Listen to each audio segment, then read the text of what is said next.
So are you seeing the screen now? Yes, sir. It is With the visible lady. now. Yes, sir. Yes, sir. So I was talking about how our perception would change. Just watch the video. And then I'll ask questions.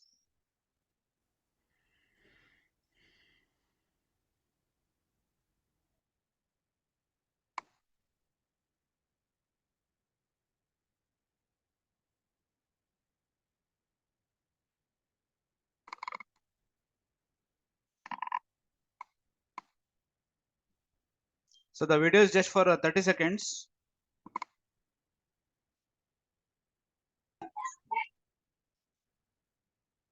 Now my question is, did you see the clockwise rotation or anti-clockwise rotation? Both, sir. Both, sir. Both. Are you seeing both? I play again, just check once. We'll confirm.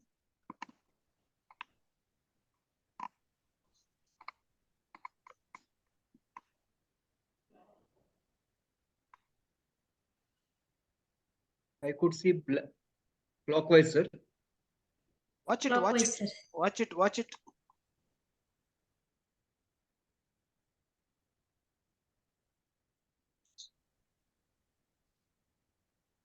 Anti-clock.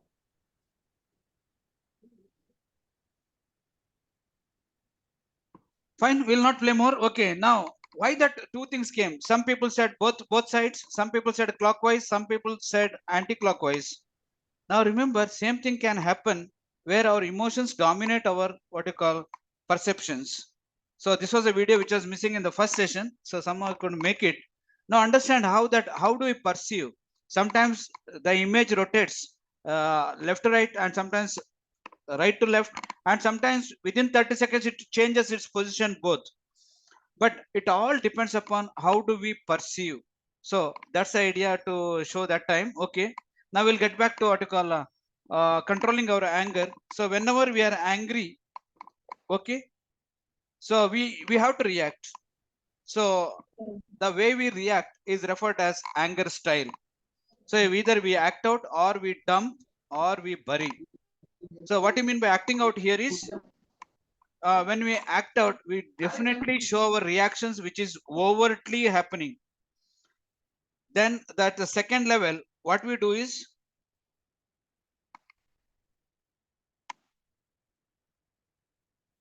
we dump, because we divert that anger on somebody else or some event. Sometimes we bury it. That's called as hidden anger. We just keep it in ourselves. Only these three styles. But as is shown, what you call the safest way, there's nothing like acting out is quite dangerous one. Dumping is quite okay. Burying, but all of them have got what you call negatives. But how do you manage? Now, for that, we'll go to the next slide. When our anger is out of control or uncontrolled, what you call anger. So it can trigger a large number of antisocial behaviors, definitely, because we don't know what we are doing. That's what you call happens when you act out. And it can trigger negative consequences, we discussed already. It can hurt physical health, where I already said, okay, too much of anger in us can what you call, it can cause a lot of psychosomatic disorders, because more the anger you have, a lot of adrenal rush should be there, and too much of adrenaline input and too much of noradrenaline managing hormone, not good for the health. It is required only momentarily, but if it's happening again and again and again, it has impact on our physical health. Remember, you can't always control the situation you are in or how it makes you feel, but you can control your feelings. Though you are not able to control what you call the situation, but you can control your anger. How do you express? So that's the idea where it comes. Now, anger could be a problem when it harms you. If it doesn't harm you, it may not be a problem. Then it leads to aggression, then it's a problem. And it might affect the other people by harming. So it harms people around you. It disrupts your student or colleague relationship.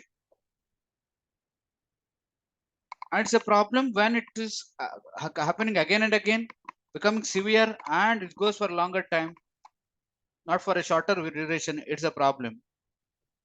it will affect the overall quality of life. Because of anger, you are not able to manage well, then it is a problem. Then when anger becomes chronic, continuous, explosive anger, what you express could be out of control, which is again a problem. And as we already said, uncontrolled anger can trigger a large number of antisocial behaviors and negative consequences. So what exactly the consequences of? You already experienced, people who have experienced because of this anger can lead to legal troubles. Yes, people have gone to case and this one.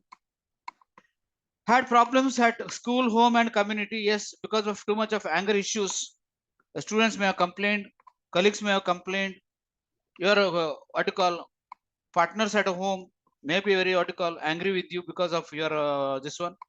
Your community people may not be good with you because of your personality of having more of anger can happen. Relationships problem both in and out. Yes. Then because of lot of what you call acting out, person might get into substance abuse, maybe into alcoholism or smoking or any other habits which are becoming addiction prone. Then physical problems already I've discussed. Emotional problems, like now the tension would begin. The person might be under stress, depression and all. Then low self-esteem, already we discussed how it downgrades you and others. Now, how come we know that we are getting anger? Now we call it as anger cues. Now, how we are going to manage, identify that?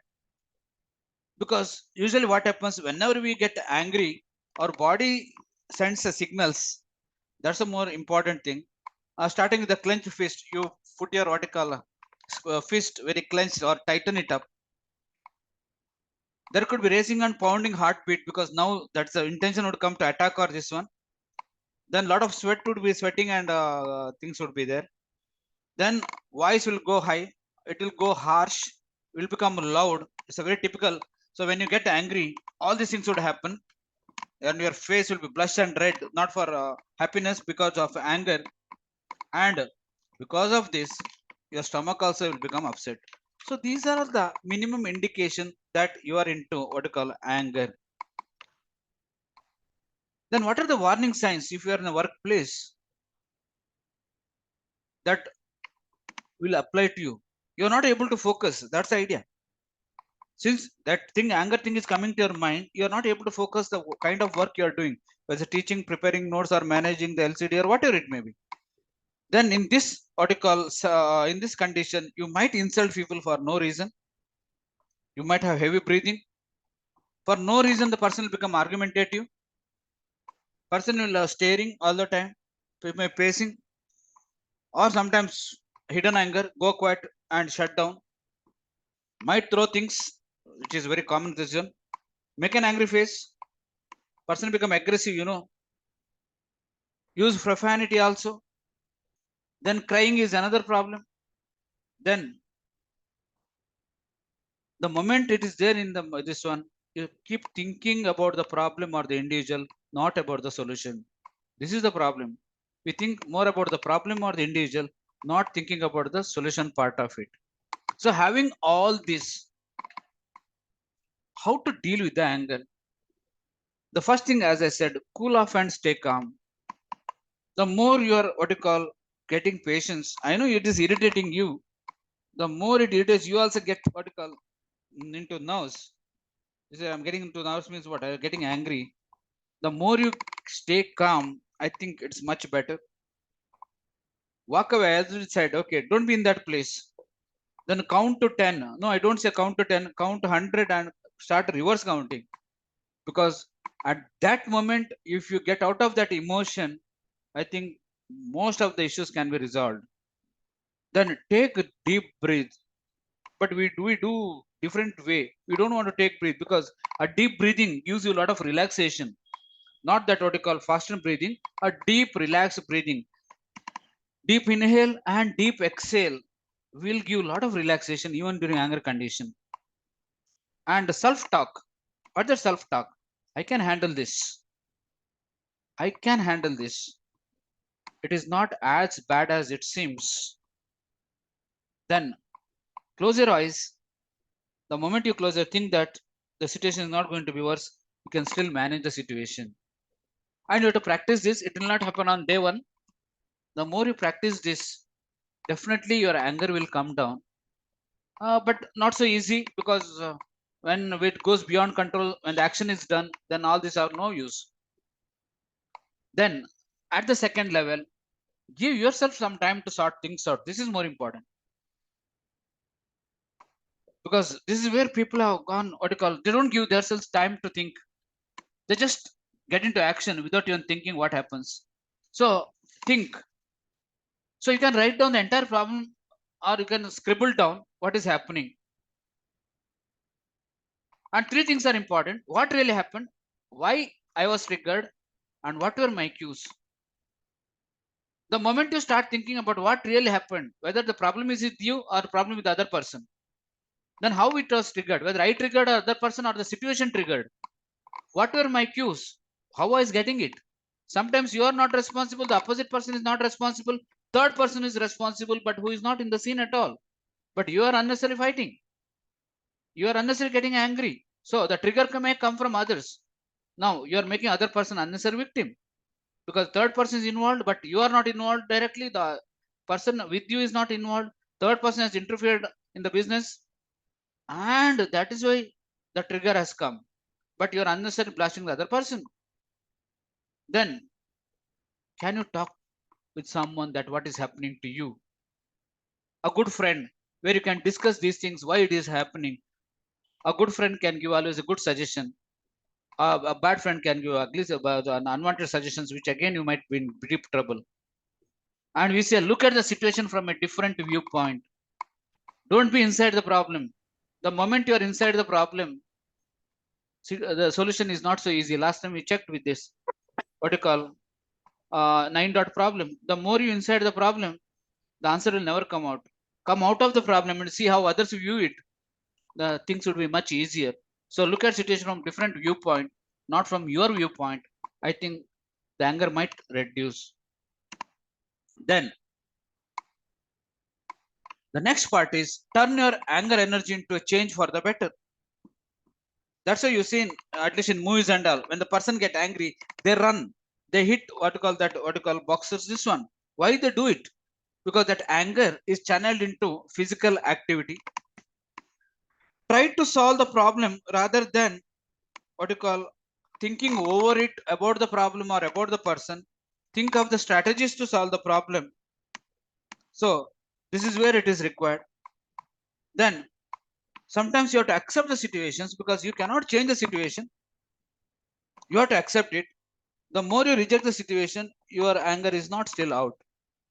Then by changing your view, our view of situation can change our reaction to it. This is more important, because you cannot change the situation. Better you change your view towards the situation. Then I think the things are much better. So what we are supposed to do? Never ever don't let anger to control you, rather than you take control over anger. The moment you are having control over anger, I think most of the problems will be resolved. So that is why all these tips are very important. And exercising self-control is what we talked about, is its ability to resist inappropriate behavior, dealing effectively with emotions, anger, and and you deal with the anger and developing patience. Okay. Now the first thing is maintaining the self-control itself is a key to managing anger. But many times we fail in that. That's why our anger is shown in different ways and can have negatives. And that's where we are going to talk about self-control and moving to self-awareness. How much we are aware of ourselves. We start one by one. So before getting to self-awareness, a tip for you. Everybody gets angry. Yes, no option for that. No exceptional case for that. But how do you deal with it? That is the difference. Some people effectively manage the anger. Some people fail to manage the anger. The difference comes in what you do about it. So try to get a grip over the anger. Things would be easier. And this can happen a lot by having a self-awareness. Now, when you talk about self-awareness, we are going to talk about self-awareness skills too later. There are a lot of definitions. Okay. So when Socrates said it's that the more you know about yourself, it's the beginning of wisdom, we say.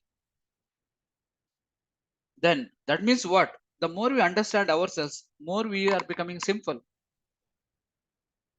Then the next level, Daniel Kidiak speaks about what you call self-awareness is not absence of mistakes, but the ability to learn and correct them. So we are getting back to the emotional things, self-awareness skills, where learn from mistakes is the most important thing, because when you learn from mistake, next time we try to avoid them so that we correct them and we can manage the things better. There are so many other definitions. Now remember, self-awareness can be a limitation or a facilitator of personal learning and growth. It could be a limitation when you downgrade yourself. It could be a potential facilitator when you think of yourself high. So how it all works out, we call it as through what you call iceberg. Now, when you talk about iceberg, remember, according to theories, the observable self is only 10%. The unobservable is about 90%.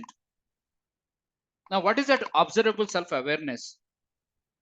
See, things are very clear. When we talk about observable self-awareness, it's basically our appearance, our language usage, our habits we have, the customs we follow, behavior we express, skills we possess, talents we show. All these are observable and which is only around 10%. But there is a big iceberg down the water called as unobservable ones. So our beliefs, our values, our attitudes, image, personality style, assumptions, learning styles, all are unobservable. And if we try to explore all these, I think try to bring more of unobservable things to the observable ones, I think the things would be much better. Many times we don't know about ourselves. We know more about others. That's the idea what I was talking about. We don't know our attitudes or self images, but we try to see others' attitude or verify other self image. And we don't know ourselves, our own belief system, but we try to comment on others' belief system. So the moment you what you call more transfer your unobservable things into observable things, I think you are more aware of yourself. Now our self awareness is what you call determined by what? See the picture, how we perceive ourselves. A cat picture, though this one is shown as a lion's picture. Now this is what you call how do we manage ourselves.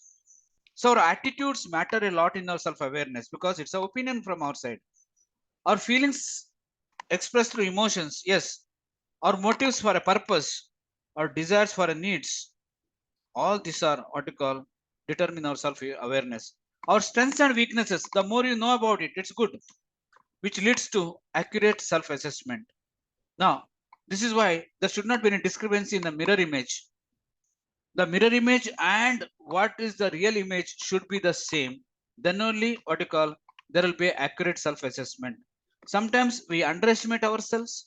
Sometimes we overestimate ourselves. Now there's a small exercise for you. How do we see ourselves? Can you see the picture? Yes, sir. Okay, quickly note down what you are going to see there. Yes, sir. Note down, then I'll ask questions.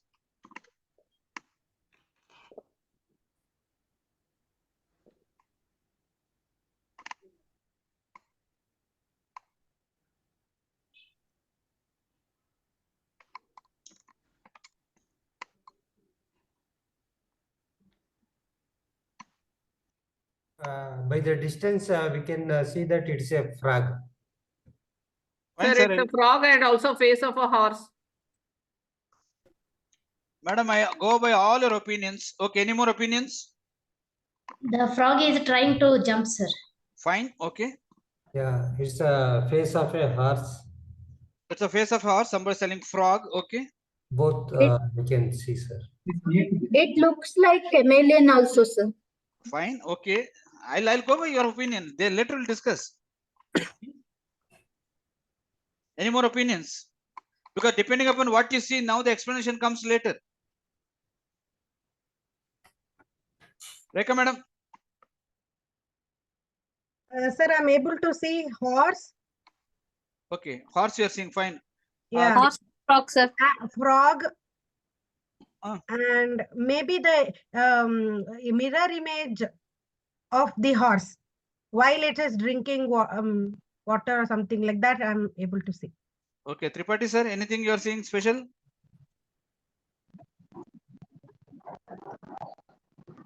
Kempegowda sir, I am seeing you now. Yes, sir. The frog is singing. This is my only my word. Okay, now it depends what you see, and your personality will be now explored. I think we'll stop the what you call response from the participants. This is what the results are. If you are seeing a frog, your personality is undergoing a period of change or a transition. It reveals your openness to adaptation and your ease in navigating unfamiliar situations. You can see either of them or both. As you said, okay, somebody said a frog and somebody said a four, somebody said both. But if you see horse, you possess a strong sense of determination, that you have got a strong sense of determination. It is inherent free spirit, enabling to overcome any obstacles life present. Means what? You want to face the situation. You want to challenge the situation. Because according to my observation, what you call, most of the people will see only frog. Or in my previous talks I have seen, most of the people see what you call the frog. But people still might say, where is the what you call horse face? Now you can see horse face is somewhat diagonal. It is not straight. And only half the horse head is shown through water. Then only you can see the horse. Otherwise you cannot see the horse. Are you seeing it? So either you can see horse or what you call a frog. But majority of the people usually see the what you call the frog. But as I said, few of you definitely seen the horse head. Okay.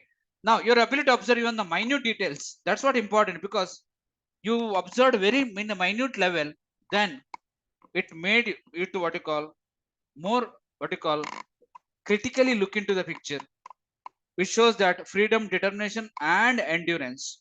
Now both are good, but if you have both frog and horse, it is much more good. You get the point? So this is how the self-awareness comes, how we view the things. So your self-awareness can be managed in this way also. So where a frog nature, if you have seen, like it is like more of adaptation part, whereas horse thing is more of challenging part. So this is where what you call more of adjustment comes in the when you see a frog.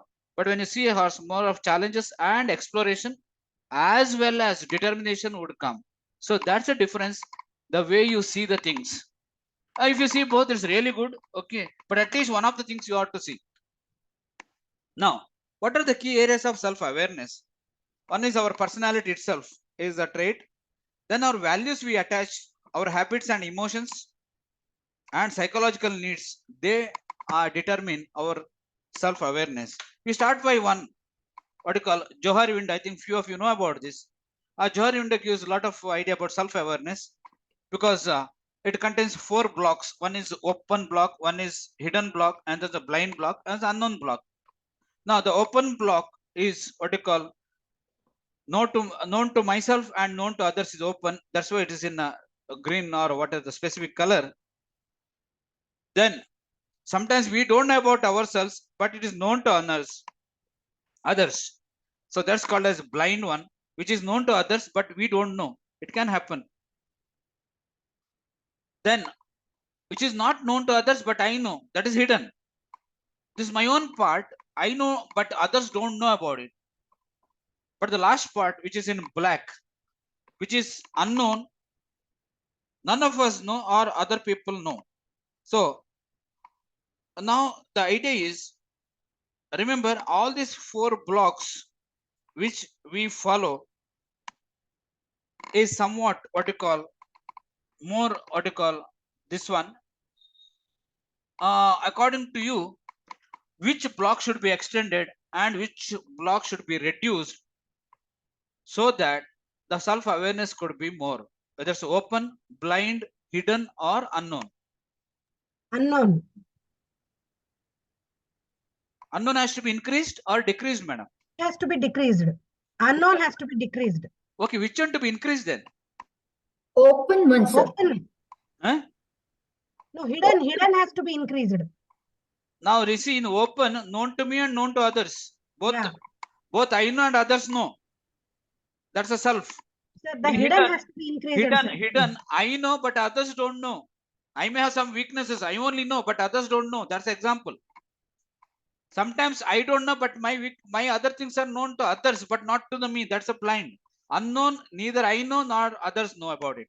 So which one to be increased and which one to be decreased, so that to have more awareness, self-awareness. Hidden has to be Blind has increased. to be increased, sir. Blind, known to others, but not known to me. I think. Sir, there are diverse opinions coming. Let's check the results. What happens?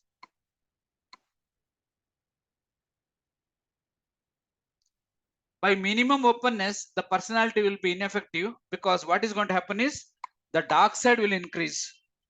But you see the other one, where you are telling more openness, the green or open, it increases, dark automatically reduces. Of course, we need to have some hidden part, because basically having kind of hidden part can save you from your weaknesses, which other person may not be knowing it.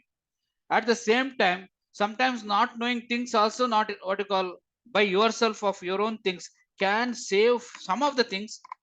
So now the ultimate idea is increase more of the green area or open area, try to reduce the dark area, so thereby you can be aware of yourself more.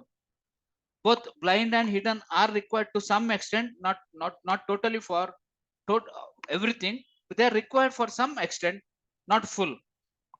Now, looking into this, what you call, how to widen the open corner. Now, that is where the interest matters. By seeking feedback. Now, this is where very important. I know and others know, but can I know more about by seeking feedback with others? Then sometimes we disclose ourselves, that what kind of person I am. That means when other people don't know about you, you are increasing the open area.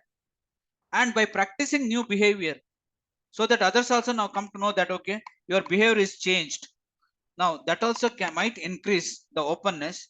So by increasing the open area and by decreasing the dark area, still more reducing blind and hidden area, one can improve and know more about self, and the self-awareness can be increased, and it is to be good on the person.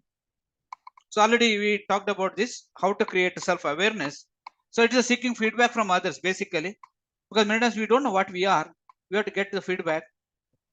Then that's why I say even in the classroom, we have to get a feedback, whether the students are understood what they wanted more, what they didn't like.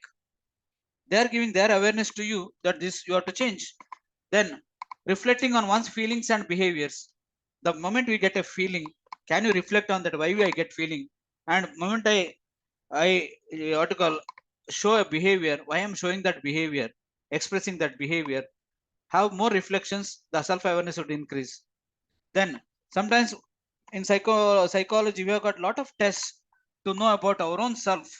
That's called a self-scoring test, where there is a self-esteem, self-pride, self-concept. There are a lot of tests are available. By taking those tests, and we can have an evaluation of ourselves, like what kind of self-awareness we know we have, and how to improve upon that. Self-analysis is another important part. It involves asking the questions. What are this one? Do you like where you are and what you have become? This is a typical of self-analysis. You can ask yourself, do you like in the position where you are? You are in a teaching profession. Do you like it? And were you a really good teacher? It's a kind of reflection for you, self-analyzing. And if you think that you wish that your life was different, why this teacher? I would have gone into business. I would have gone into politician. I would have been what you call in banking or a financial line. I would have been a doctor. I would have been an engineer. Have you ever wished that? Think about that. That your life was different. Can your relationship improve? That's also more important. People after marriage, they think, why did I get married? But it's too late to discuss about it. So can your relationship improve? Then whatever you are producing the results are that's wanted results or unwanted results. So we complain about students. Students are not studying. We expect a good result from the student. We expect all of them to have a high CGPA. But are we producing those results? And if we are failing in that, whether we are responsible or the students are responsible, can you have a self-analysis? The more you do the self-analysis, you get to know our own weaknesses or strengths. By having that, one can reflect more on them and change accordingly where the weaknesses are there, so that try to reduce the weaknesses and increase the strength, which self-analysis can definitely give. Now, how to do that? Yourself, you can think for a moment and identify the areas you normally excel. This is what we started earlier, where we are good at. The areas where we face difficulties, yes, try to understand that, where we find difficulty in managing the things at home, at the workplace, at classroom, at the subordinates, anywhere.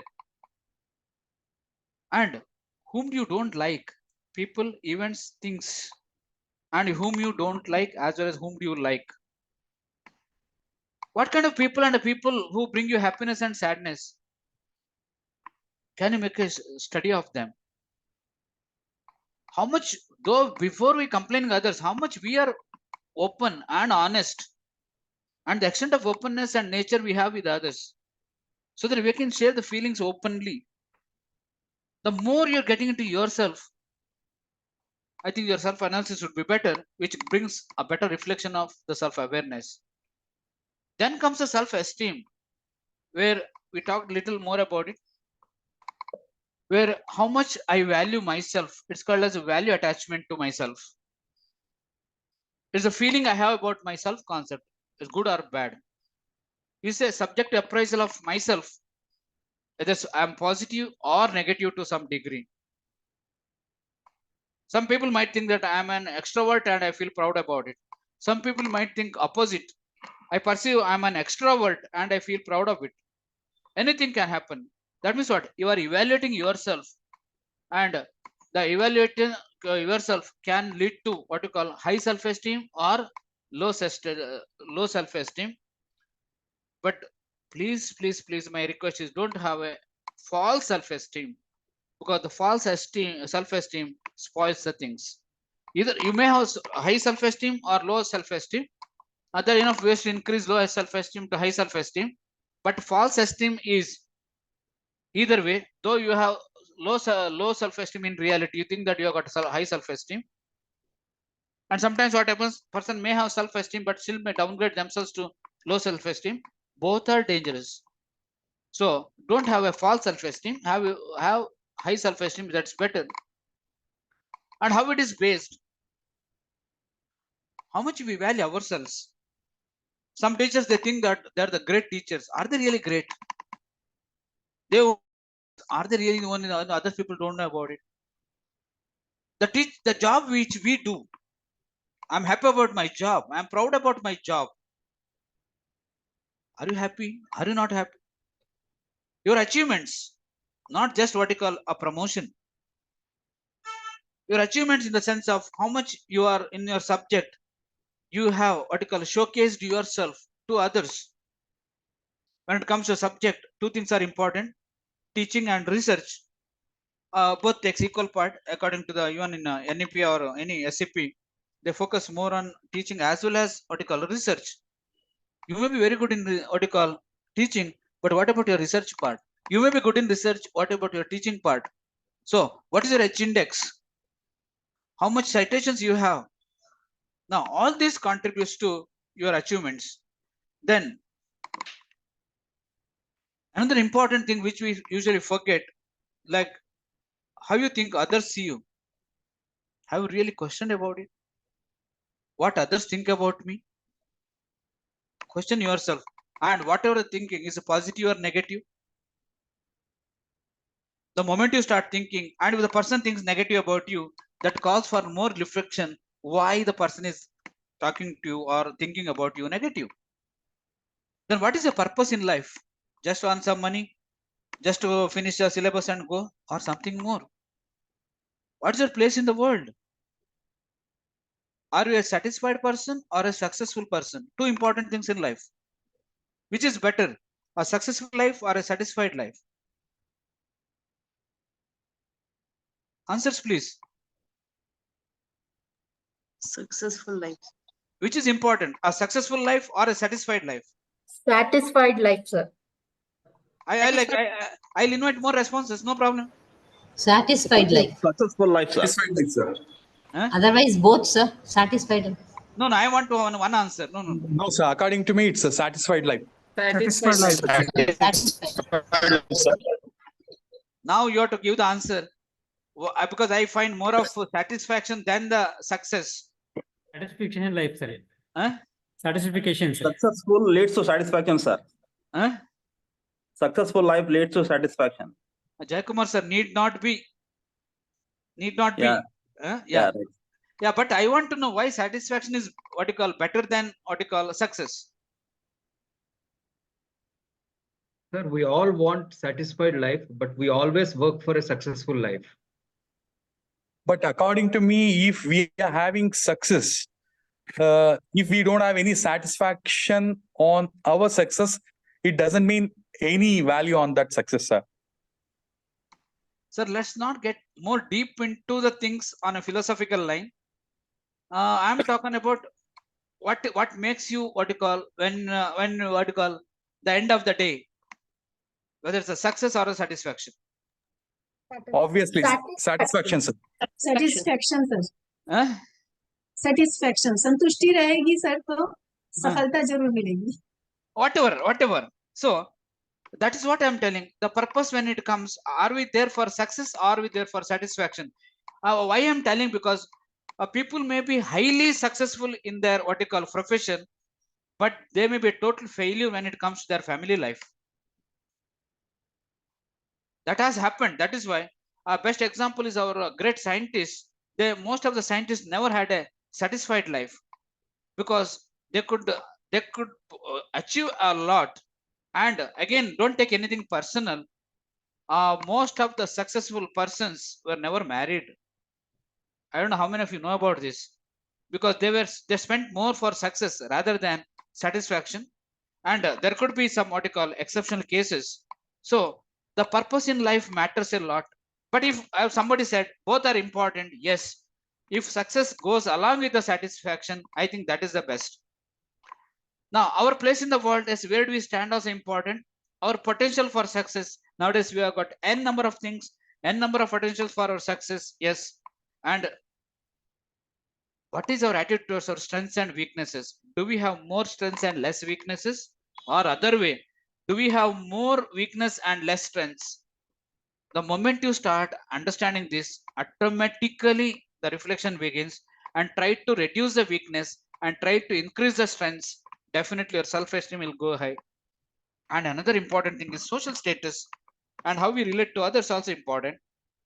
Now, because I mean, teachers, we usually say a teacher's social status is very high because the way we are respected, not as much as we respected those days, but yes, still a teacher has what you call a respect in the society.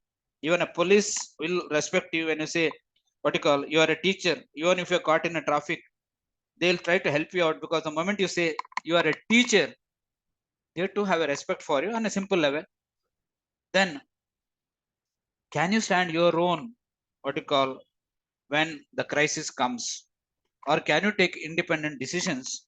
All this matters on your self-esteem. The more you are into positive side, I think definitely your self-esteem will be high. And the difference, just because I was talking about high and low self-esteem, and in between I talked about false self-esteem one should not have. Now a self-esteem person will have feeling of worth, that is worth for living.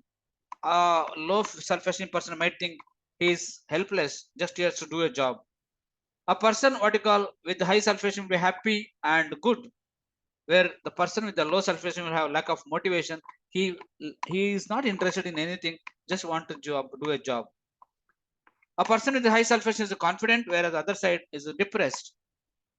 Highly courageous person you can see in what you call in a high self-esteem, whereas person doubt his own what you call abilities, that might cause what you call fear with the person with the low self-esteem.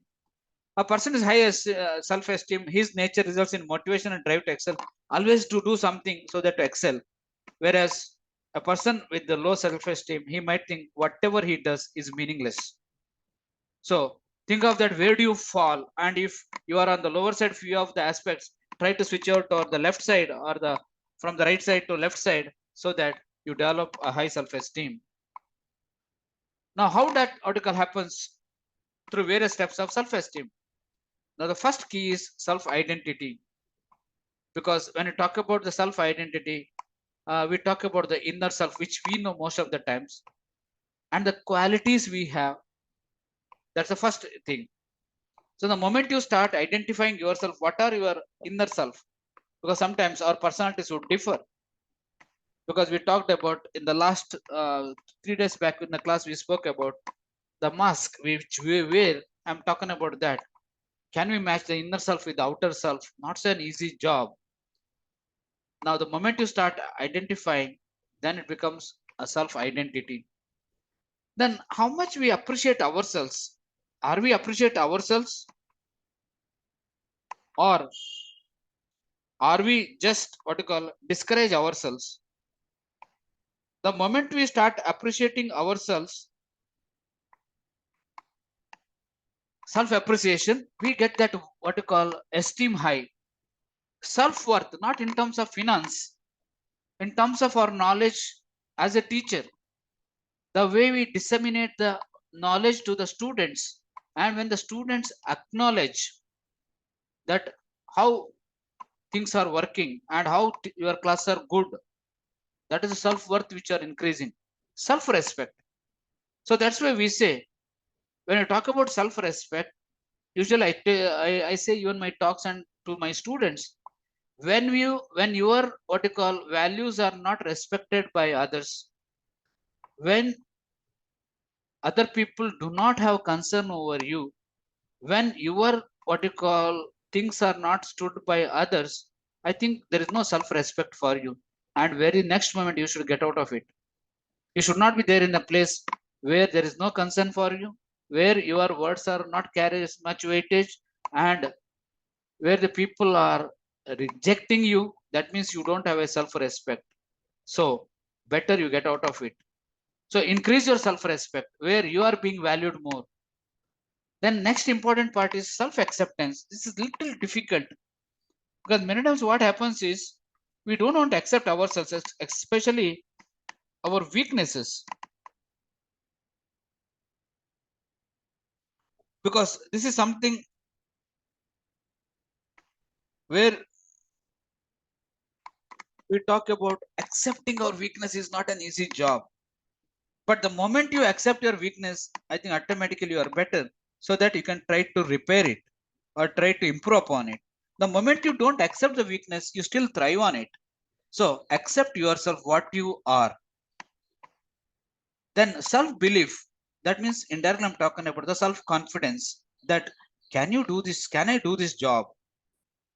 The more you are confident about that, okay, then it's good. So how that self-esteem is built? As I said, the confidence part of it.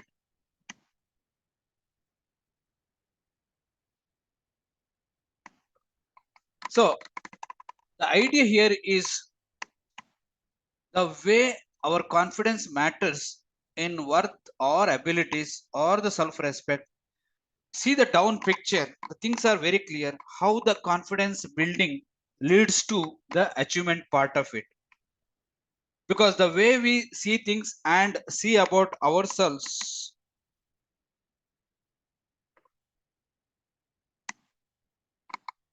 makes all the difference. See, you start with the first thing. It is like, it starts with, it's not possible for me, I won't do it. Next thing is, I may not have that much capacity, I can't do it. Somewhere, if you think that you can do it, now the thing is, the desire comes, the confidence comes, that I want to do it, and the motivation would come, which leads to the idea of how to execute it, the task. So how to, what you call, do it. Then the next level is, I'll try to do it. Okay, now I know I have wish to do it, and I know how to do it. Now I'll execute it. I'll try to do it. Now you see, the things are so simple that I can do it. Yes, ways are there to follow it. Then the great confidence comes, I will do it, which leads to a successful completion of the task.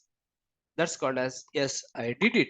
So remember, starting from I won't do it, then leading to, yes, I did it. How many phases the person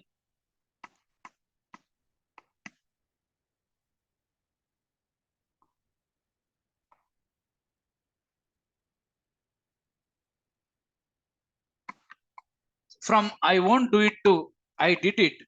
Imagine the phases where the person has changed. So, but if you have seen that your self-esteem is also connected to self-efficacy.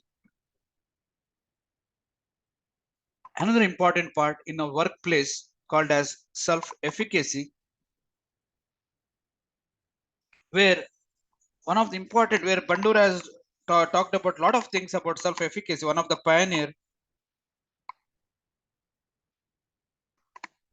where believes in, we believe ourselves in our capacity for any accomplishment. And when you talk about self-efficacy, it refers to a can-do attitude, means rather than negative attitude, we talk about a positive attitude here. So Bandura is a great psychologist who advocated this theory. So what does it says? Now, the mere idea of self-efficacy theory says that they have more active and self-determined life course, not only in your teaching, even in your profession as well as in personal life. And they have self-determined life course, that is more important, which leads to a good self-efficacy or heightened self-efficacy. They are least bothered about the environment which they live, and they don't bother about the psychological environment which they suffer. Then they take adaptive action as well as withstand stress. It can happen even in your classroom or in your home, all these things. Again, activity and self-determination, no threats, adaptive actions, and withstanding stress, any demands, yes, they can do that. And where does this comes from? It comes from our performance, where the more we, what you call, perform, both in research and teaching, yes, it brings our more self-efficacy. Our psychological and emotional states also matters a lot. Vicarious experience which we had, or modeling, we say. Then social persuasion, how we are into this one, and how we impress others. All these sources will lead to increased self-efficacy. Before going to what you call more about self-efficacy, let me just assess your self-efficacy by having only 8 statements. So there are 4 statements in this screen. So read each statement, indicate one of your response for each statement. SA stands for strongly agree, A for agree, CS for cannot say, D for disagree, SD for strongly disagree. So there are 4 statements in the first page. Read each statement carefully and give only one of the alternative to each one, because later we are going to score them. So strongly agree, agree, cannot say, disagree, strongly disagree. So first 4 statements in this page. And after a few 1 or 2 minutes, I'll switch over to the next page. We'll see what is your level of self-efficacy. Start answering now.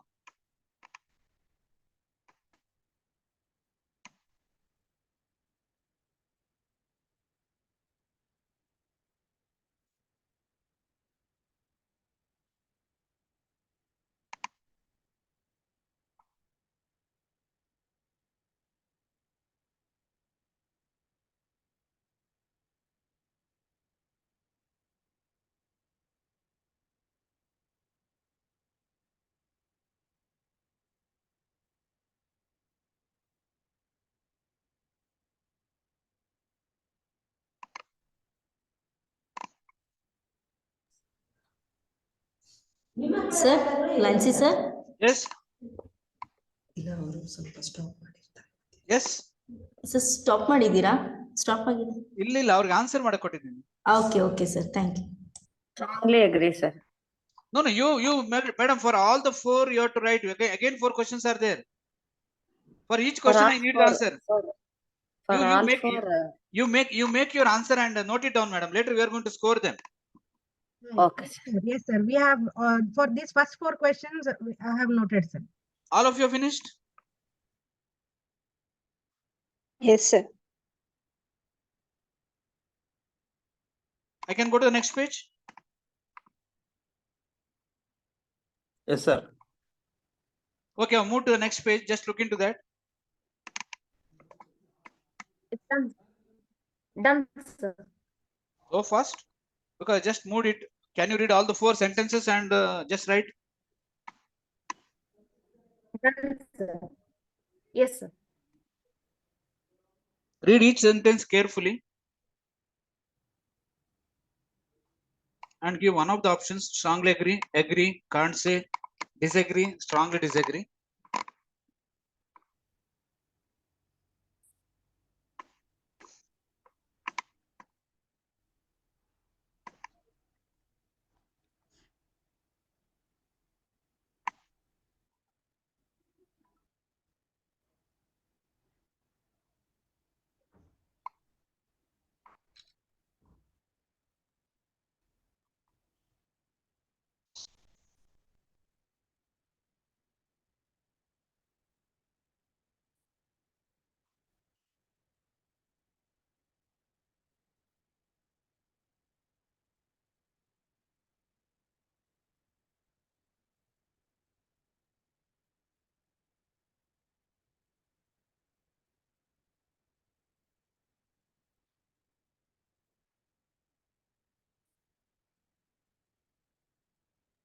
Four, sir. Over. Okay, now we have to start scoring. I'll show that scoring. Okay. If you have put strongly agree, it will go for a score of 5. If it is just agree, it is 4 for each statement. Can't say 3, disagree 2, and strongly disagree 1. So for 8 statements, you have to score.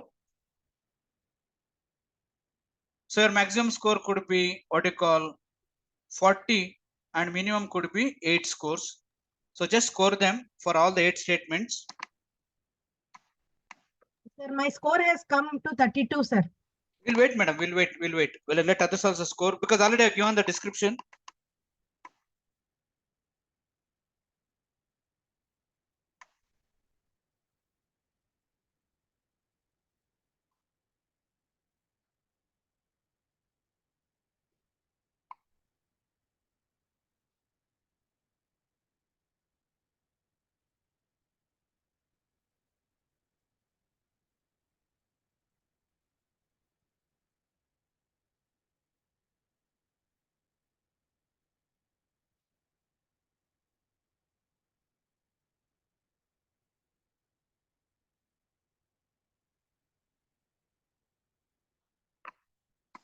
So if you score less than 19, it indicates that you have got low self-efficacy. I don't think you have most of you may not have this. But if you score between 20 to 30, it indicates that you have moderate self-efficacy. And any score above 30, that is 31 to 40, it shows that high self-efficacy. That means you are really doing well. So I don't know how many of you are into this range. Anybody is with the 20 to 30? Yes, sir. Sir. Yes. Yes, sir. Yes. Anybody is between 20 to 30? Yes, sir. 24, sir. am, sir. I am, sir. Okay, now go back to the statement where what you call, I don't want to individually name there because I don't want to think. Now, whichever the statement you have got less scores, go to that statement. This this PPT will be given to you later by the HRDC. You can really think about this, where it is a problem for you to accomplish. In the 8 statements, if you have seen 4 statements, then 4 statements. For example, in the first statement only, I will be able to achieve most of the goals that I have set for myself. If you say can't say or disagree, that means it's a comes a reflection that why you are not able to achieve. That is the most, because what are the hindrances for you? Now identify those hindrances or blockages or barricades, remove them. I think then from can't say or disagree, you can come to strongly agree. Or it could be in another page. Compared to other people, I can do most tasks very well. I'm just randomly picking one statement. That is the 7th statement. And if you say can't say disagree or strongly disagree, that means it calls for some changes in your lifestyle. Why you cannot do the task very well? What is that problem you have? Can you identify that problem so that you can make the task easier, so that you can switch over your what you call responses to the positive side rather than on the negative side? So this is where the self-efficacy assessment comes. It's very good if you are able to know, and these 8 statements definitely you can manage later. We'll give it, and you can quickly note down this also. Less than 19 is low, 20 to 30 is moderate, and 31 to 40 is high. So that also you can note down and understand your own self-efficacy. This is called as a quick assessment.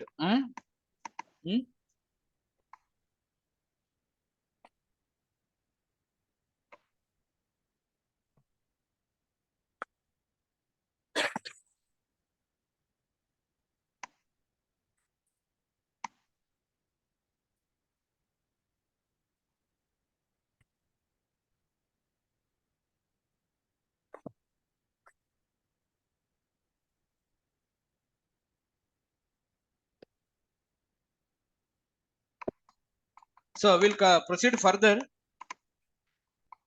So now we'll identify individuals with high and low self-efficacy.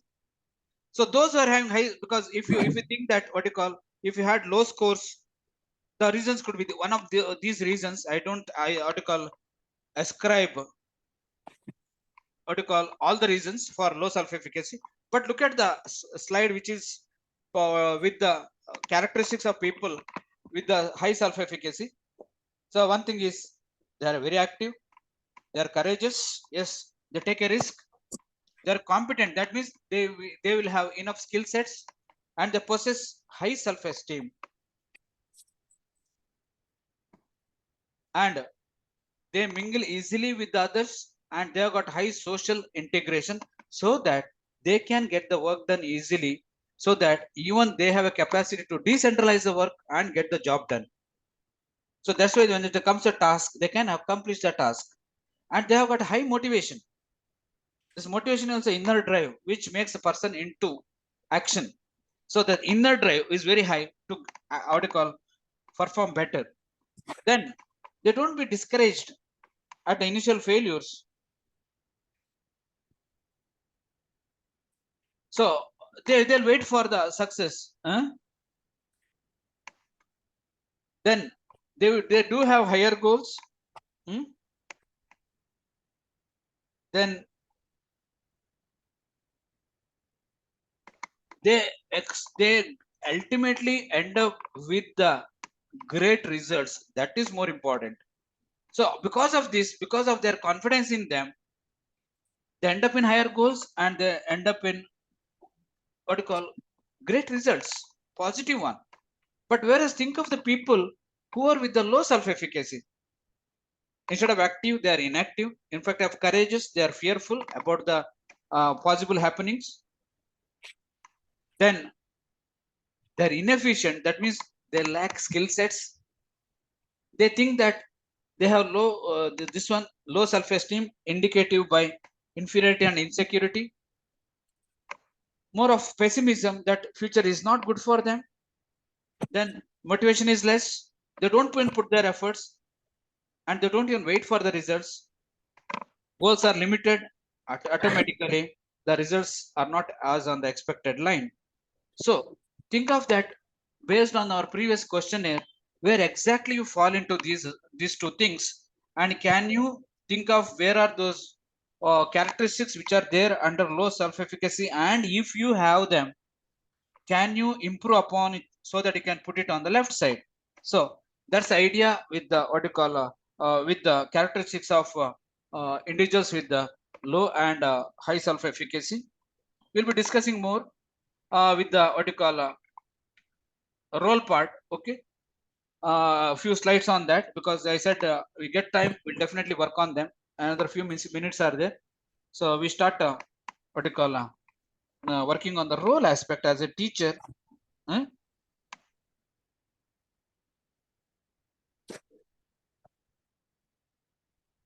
Now think of a role as a teacher. Now what is that role? It is a position or a work which you do in a social system, and the functions and performs what you call in the expectation of significant members. In this case, the expectation of a significant members are none other than your students, and what you expect from your own office and others. Then remember, the concept of role is vital for the integration of the individual with the organization. Your own college is also important. Then we talk about three types of roles quickly: a personal role, organizational role, and social role. We'll start with the what you call importance of role also, because without role, what you call the life is not so simple, because if what you call your teaching job should what you call allow you to use your teaching competencies, and you should perform that better, otherwise there will be frustration. So the problem will be there. How you integrate with the what you call with your work aspect also important, because sometimes we try to run away from our jobs. That means we are not performing our what you call role very clearly. That means we doubt our own efficiency, back to low self-esteem, and many times we try to just finish the syllabus rather than explain the syllabus. Can happen. Then how effective am I in the class based on my teaching competence, my experience also manages inside the room, and how they what you call performed effectively. Then knowledge plays a major role, and the skills required for teaching also important. If these two things are not there, my role is going to be what you call negative, and I will not be effective in my role. So to do that, we'll have a concept called as role efficacy. Now, like what you call self-efficacy, the same concept we use in role efficacy. Okay, it depends on my effectiveness. Okay, my role and the organization climate. If organization climate is the college climate is conducive, the college people are very supportive, your colleagues are very supportive, definitely yes. So the role efficacy is high, and as I said, because of your role efficacy, since you have got a lot of effectiveness, then you will be identified and you will be given a particular role, not only in industry, even in college, because nowadays even in college we have to play several roles, not only just teaching. You will be given lot of additional jobs, like the coordinator of various committees, and nowadays we have got nodal officers. There's so many things which several committees and all, and you have to really run around. And if you are working in a what you call a Karnataka government job, then you have to prepare a lot of PPTs and all. So there are a lot of procedures you have to follow. So how best you will do depends upon your effectiveness, and effectiveness determines your role efficacy. And three things are important, or three dimensions in role efficacy: role making, role centering, and role linking. So where we'll start about role making, where how you are making yourself, or this one, which is based on the strength, experience, and technical training, your skills, and unique contributions, then such things provides greater opportunity for using such special strength. The role efficacy will be higher. Now this is called as self-role integration. So this is where we are talking about the role making. Then one thing comes is self-role integration. Second thing comes is the proactivity. How much we are prepared in advance. Proactive. What you call? We are preparing much before what you call the action to be performed, so that we are mentally prepared, and it can have a lot of positives if you prepare for any events, including the classroom or including any meeting. If you are well prepared for eventualities, now the proactivity makes a major role. Creativity, I don't have to explain much, because creativity also takes a major step in role making. In turn, it affects our role efficacy, how creative you are. Then confrontation, because sometimes you need to confront, because you need to avoid problems. To avoid problems, sometimes is required. Then while confronting only, the problem solution, the possible solutions would arrive. Then the role centering would come.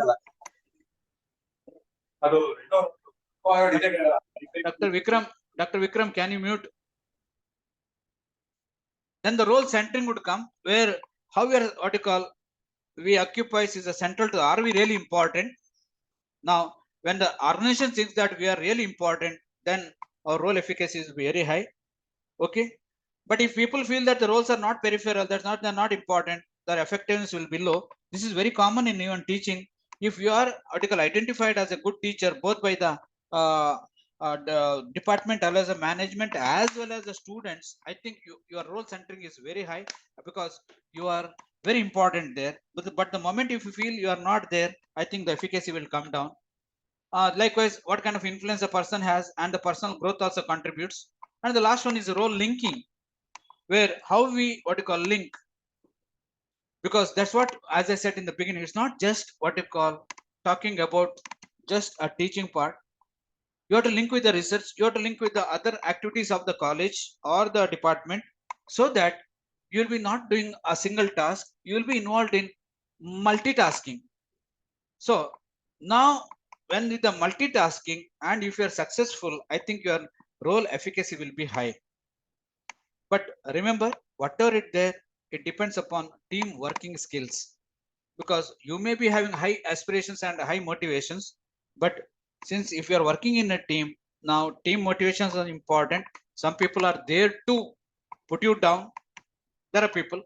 So you have to be very careful. You have to manage them better also. Then you have to use your emotional intelligence and all those things. So all those things matters a lot. Then helping relationship also important.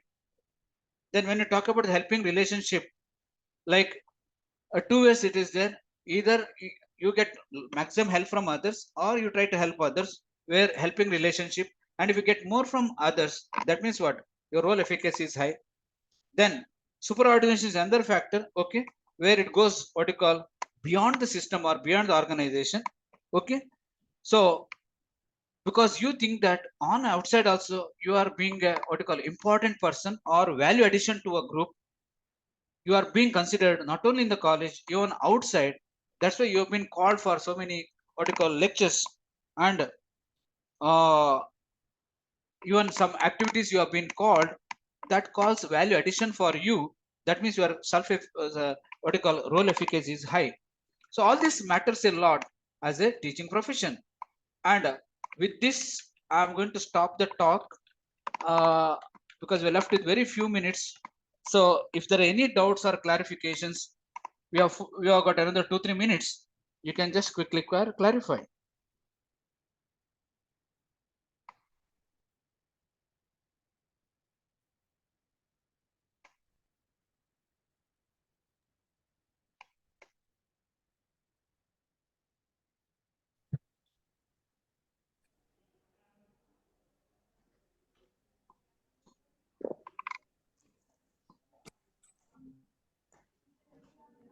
I think no doubt, sir. Very well presented, sir.